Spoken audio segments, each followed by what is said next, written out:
What's good? 13 Love. Rise up, fly high, say true like the 9's, wear your little bay.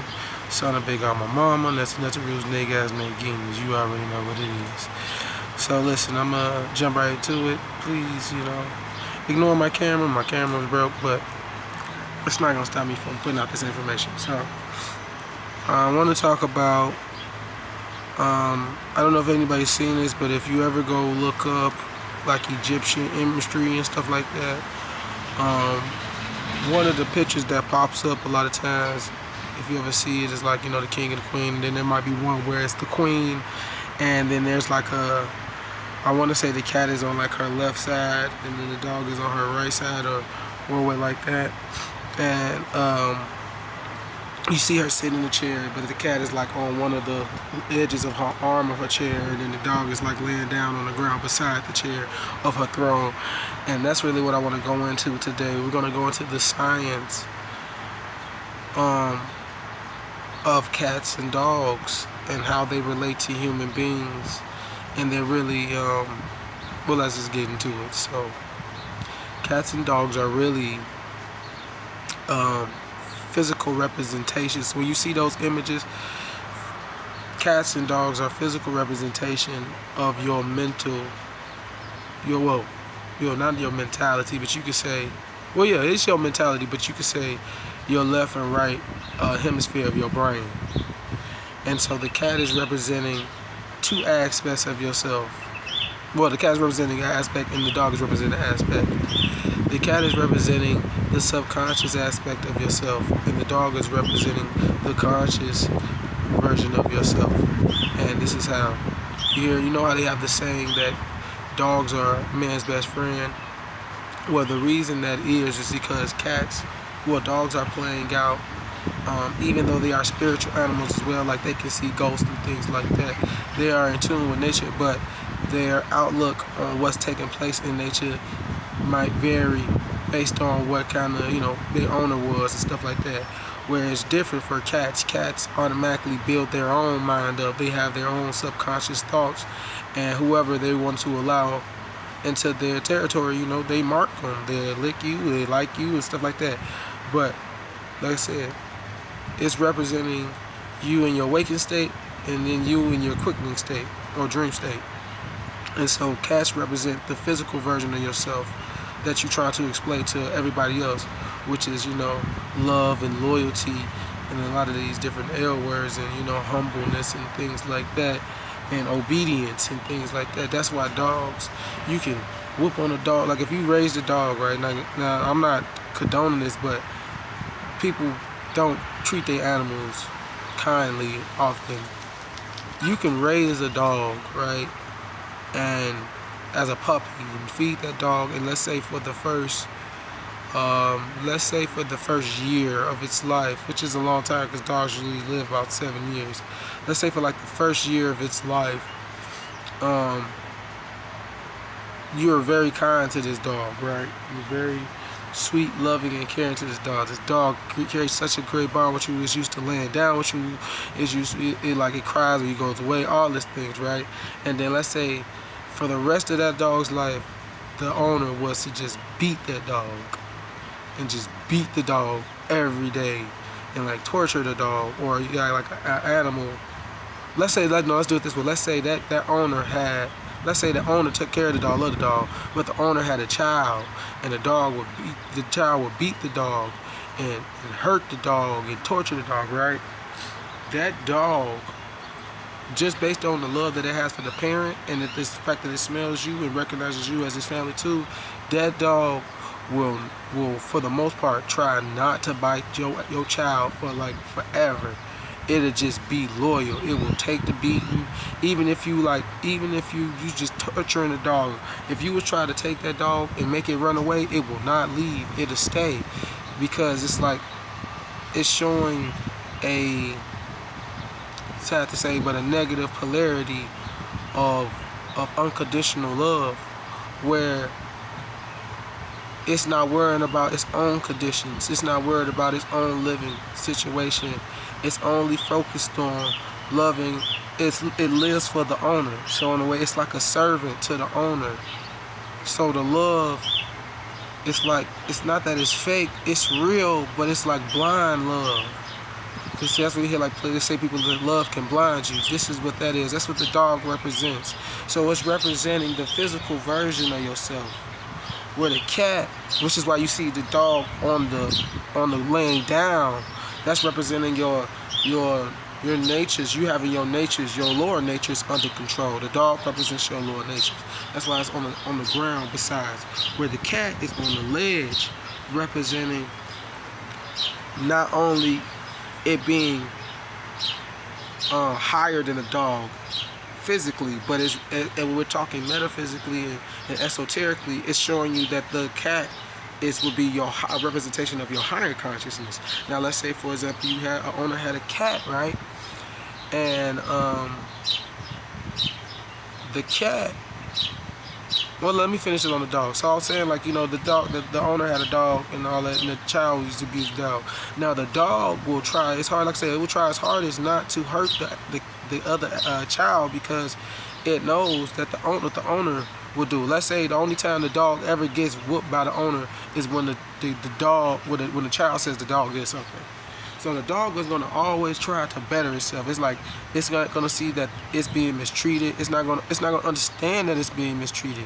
It's not going to understand that that's not how life is. It's not going to understand that, it needs to protect itself. That's why, you be seeing these abused dogs and they be like really terrified. But this dog could have easily just tore this child apart, but it didn't do that because it's like, the dog never lives, like I said, it never lives for itself. It lives for the pack. Where a lion or a cat is forced to live for itself. See, the situation with a lion or a cat versus a dog or a wolf or something like that is that majority of times when especially a male cat is born, he gets kicked out of his kingdom. He gets kicked out of his pride because the older lion don't want him to overtake him. So now you seeing let's get into it. Let's just dive into it. So the cat is a representation of your higher natures, your higher self. Now don't get lost, because like I said, anything can be a good or bad thing. Everything should always be done in moderation.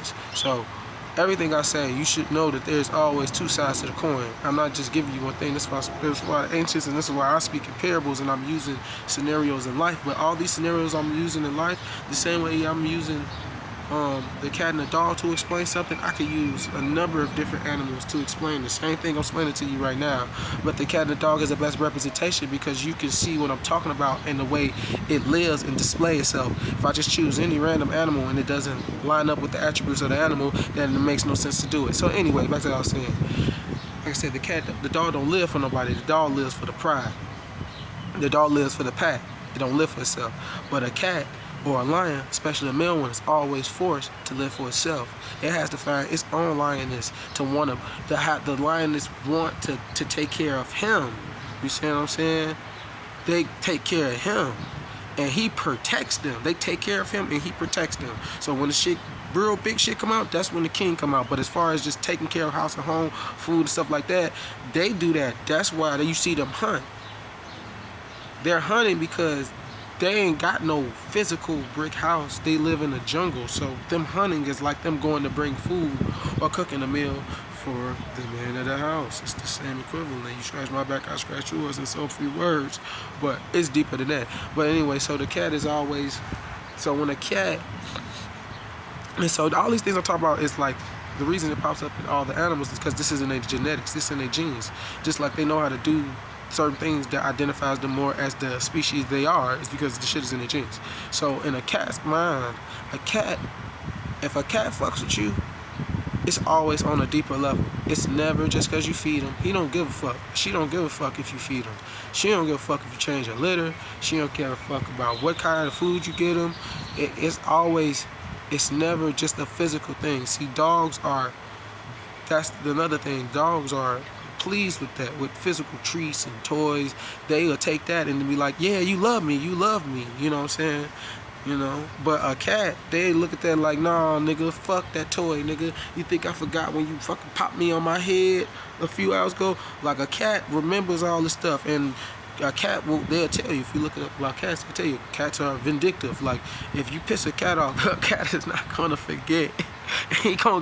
She gonna get on bullshit with you till they feel like you made it right. They gonna be on bullshit with you. They might scratch you. They might sit under your couch and just fuck with you, bro. They will do this, but it'll just be you, bro. And people who've had cats or known people who had cats, they know this. They won't fuck with nobody else but you. So that lets you know, whatever you did or whatever you said or whatever spirit or energy you got around you, they don't fuck with. So this is why you know that that's why they were always represented as the higher self, because it was looking beyond the physicality. It was looking beyond the presence and the gifts you can give me externally and what you can give me internally. And that's why they always connected with things on an internal level. So when cats greet you, yes, it starts off based off of your energy. No, it starts off based on your physical appearance, your physical greeting, like how you came to them and how you let them warm up to you and all that. You let a cat come to you and warm up. They'll come to you and rub you and all that. But from then on, once that relationship is started between you and that cat, that whole relationship is internal. It's an internal thing. It's a connection. It's like a connection with any other species or any other human, like a real relationship. That's how the cat is taking it.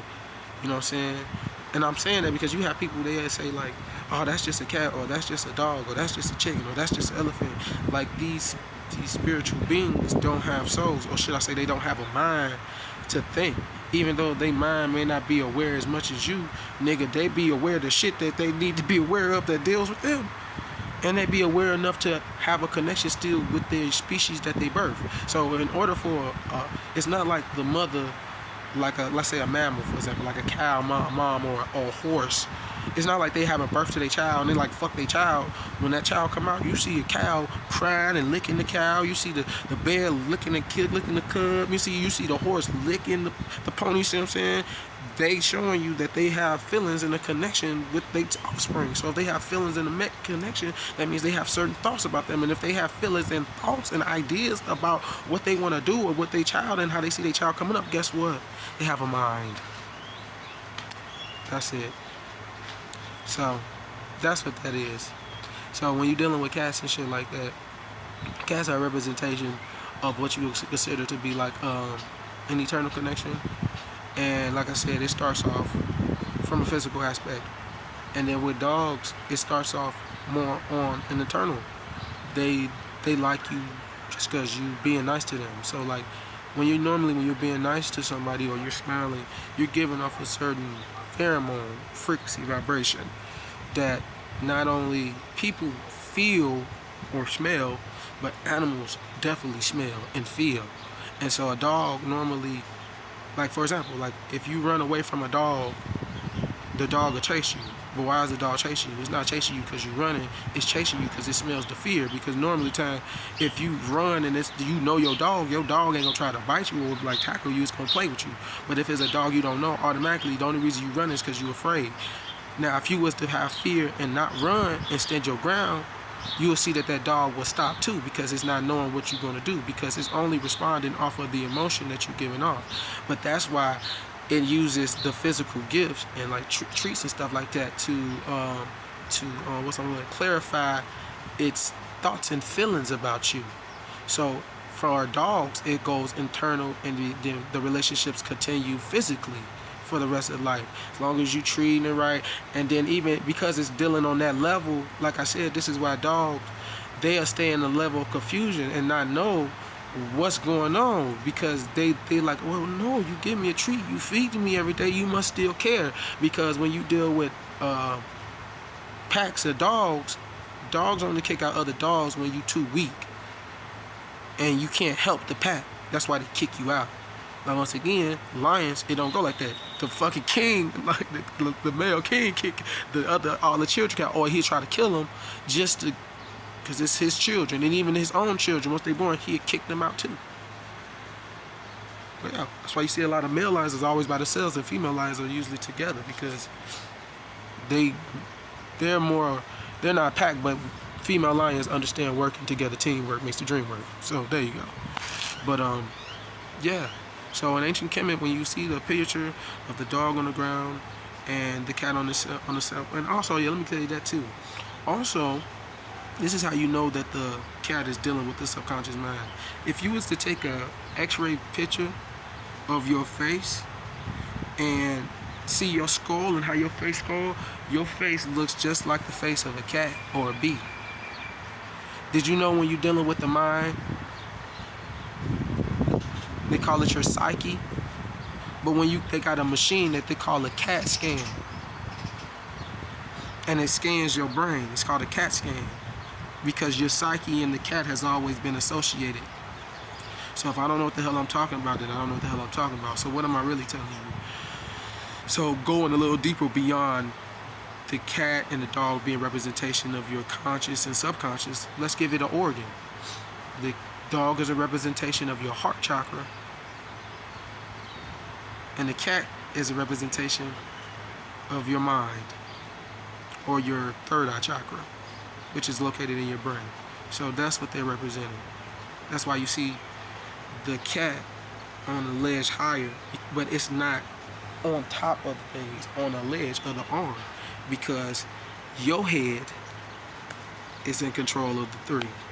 1, 2, 3, or 1, 2, 3, don't matter. These are aspects that you're supposed to be in control of them. So it's telling you, don't get lost in your mind either, but don't get caught up in your heart. Feel me? 13 love, 13 wisdom, 13 knowledge, 13 respect. Rise and fly, 13 like the 9's royal obey. That way.